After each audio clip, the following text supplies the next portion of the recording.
Assalamualaikum Sobat Football United. Ada informasi yang ingin gue sampaikan seperti biasa di channel ini. Semoga semuanya sehat-sehat selalu, sehat-sehat sekeluarga.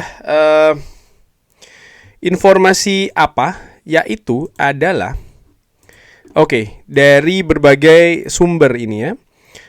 Gue akan ke kabar pertama dulu. Bagaimana Elliot Anderson, Manchester City berada pada pole position ataupun posisi terdepan untuk bisa mendatangkan Elliot Anderson musim panas ini. Ini juga dikatakan oleh Fabrizio Romano by the way. Elliot Anderson ini memiliki ketertarikan dari banyak klub Premier League termasuk Manchester United dan juga Arsenal yang disebutkan oleh Sky Sports.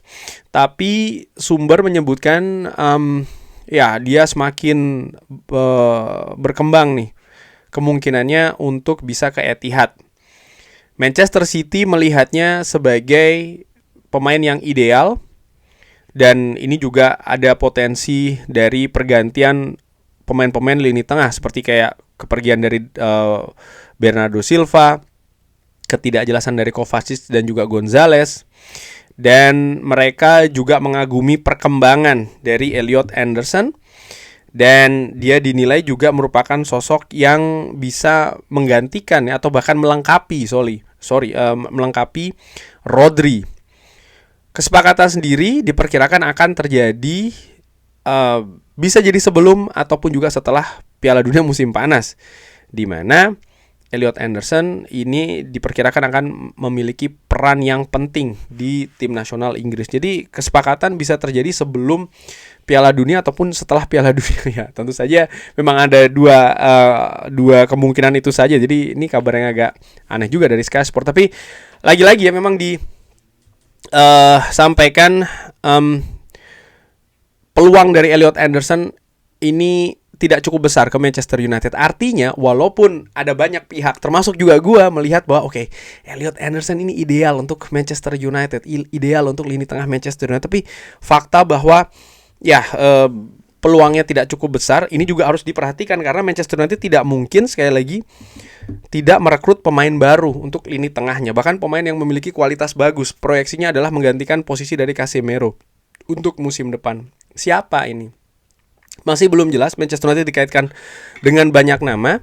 Dan nama lain yang Manchester United juga dikaitkan yaitu adalah Tchouaméni, Andy Mitten. Jurnalis dari The Athletic ini memberikan kabar bahwa terkait dengan Tchouaméni ya, secara menarik ya, ini adalah seseorang yang diidentifikasi oleh Ralf Rangnick kalau Manchester United harusnya mendatangkan pemain ini, Tchouaméni. Jadi diidentifikasi oleh Ralf Rangnick 4 tahun yang lalu. Dan Ralf Rangnick jelas sangat yakin dengan hal tersebut. Dan Andy Mitten mengatakan ya ini sangat lucu bagaimana hal ini kembali lagi ke Manchester United. Dan dari apa yang saya ketahui, Andy Mitten mengatakan seperti itu beberapa bulan yang lalu ya, ini sebenarnya ada sebuah kemungkinan. Saya tidak mengatakan kalau ini akan terjadi dan dia adalah yang diketahui oleh Andy Mitten, ini menarik ya. Dia adalah satu-satunya pemain di Spanyol yang pernah diikuti atau disaksikan, dipantau, dimonitor oleh Manchester United, Aurelien Tchouaméni. Wah, ini menarik. Jadi Tchouaméni yang saat ini sebenarnya kalau dari Fabrizio Romano juga menginformasikan ya, tidak jelas keadaannya apakah Tchouaméni ini akan keluar dari Real Madrid atau tidak, karena belum ada informasi misalnya yang memanaskan dalam tanda kutip keadaan bahwa Tchouaméni ini akan cabut dari Real Madrid. Real Madrid tidak menginginkan Tchouaméni ingin cabut dari Real Madrid. Tidak ada, belum ada sama sekali. Tchouaméni tentu saja dari sisi teknis, menurut gua kalau pemain itu bermain di Real Madrid, ya dia punya kapasitas, dia punya kemampuan, dia punya skill yang bagus. Bahwasanya apakah dia bisa tampil luar biasa di Real Madrid, ya ada banyak faktor sih. Salah satunya atau dua faktor yang gue bisa sebutkan adalah bagaimana kecocokan dia dengan rekan-rekan lainnya juga di atas lapangan ya. Karena sepak bola tuh bagaimanapun juga permainan tim, dan sering sekali performa individu itu juga tergantung dari performa rekan-rekan lainnya di atas lapangan. Lalu juga bagaimana keadaan klub ataupun juga keadaan kompetisi secara umum, secara keseluruhan itu seperti apa, cocok tidak, mendukung tidak, dan lain-lain dari kemampuan sang pemain itu sendiri. Tapi kalau ditanya kira-kira cocok atau tidak, ya gue lihat dia punya potensi untuk datang ke Manchester United untuk memang bermain di Manchester United. Ketika Ralf Rangnick tadi dikatakan oleh Andi Mitan memberikan penilaiannya, di mana Ralf Rangnick itu dia punya pengetahuan yang sangat baik menurut gue. Dia bukan orang baru di sepak bola, pengalamannya juga sangat dalam, sangat luas. Dan pada saat itu dia berada di Manchester United. Jadi ketika dia memberikan pendapat itu ya memang untuk Manchester United. Dan ketika dia mengatakan bahwa ya harusnya didatangkan, itu berarti dia melihat memang ada sebuah kebutuhan yang bisa ditutupi oleh Tchouaméni di Manchester United. Tapi yang uniknya adalah tadi dikatakan oleh Andi Mitan ya, situasi itu 4 tahun yang lalu. Nah, setelah 4 tahun kemudian, apakah ini masih relevan? Bisa jadi iya, bisa jadi tidak. Nah, kita lihat nih akan seperti apa. Tapi yang jelas balik lagi, judulnya memang Manchester United ini butuh mendatangkan gelandang yang bagus. Elliot Anderson peluangnya tidak begitu besar ya, jadi Manchester United juga harus menyiapkan berbagai alternatifnya. Marcus Senesi, ini kabar lainnya dari Jacobsband, mengatakan bahwa perburuan untuk mendatangkan Marcus Senesi ini terbuka. Dia ini cocok untuk profil di Manchester United yang mencari center back ya.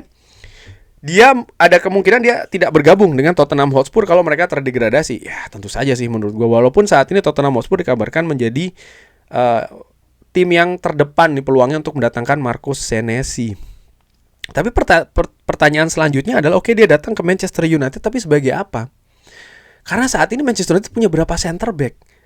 Ya, tapi kan Lisandro Martinez dan Matthijs de Ligt situasinya absen-absen terus bang, cedera dan segala macam. Iya.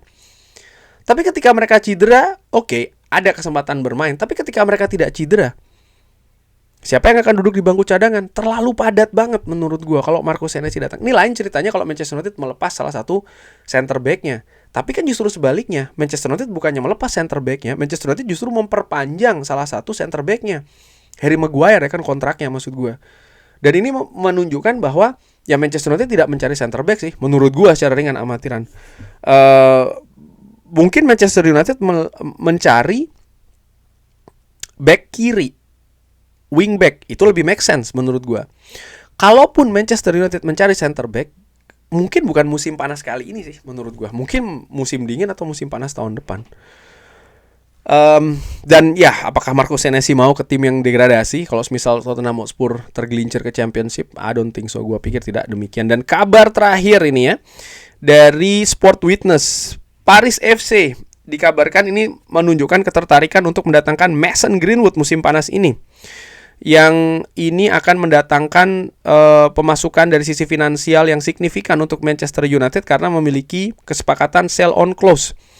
Kabarnya sekitar 50% ketika mereka melepasnya ke Marseille.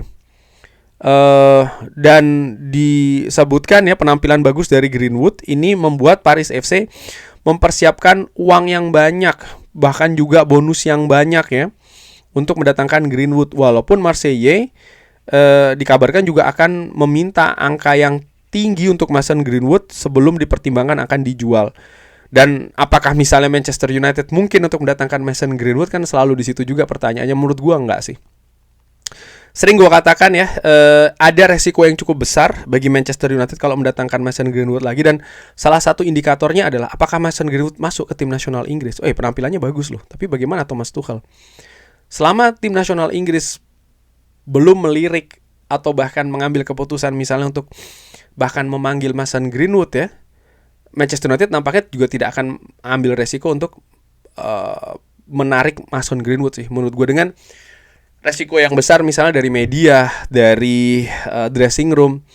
De Zerbi ketika hadir di Tottenham Hotspur saja yang ada kaitannya dengan Greenwood ya kan di Marseille, kita lihat memiliki serangan-serangan juga akan ya, memiliki situasi yang juga harus diatasin gitu loh sebelum dia bisa mulai bekerja di Tottenham Hotspur.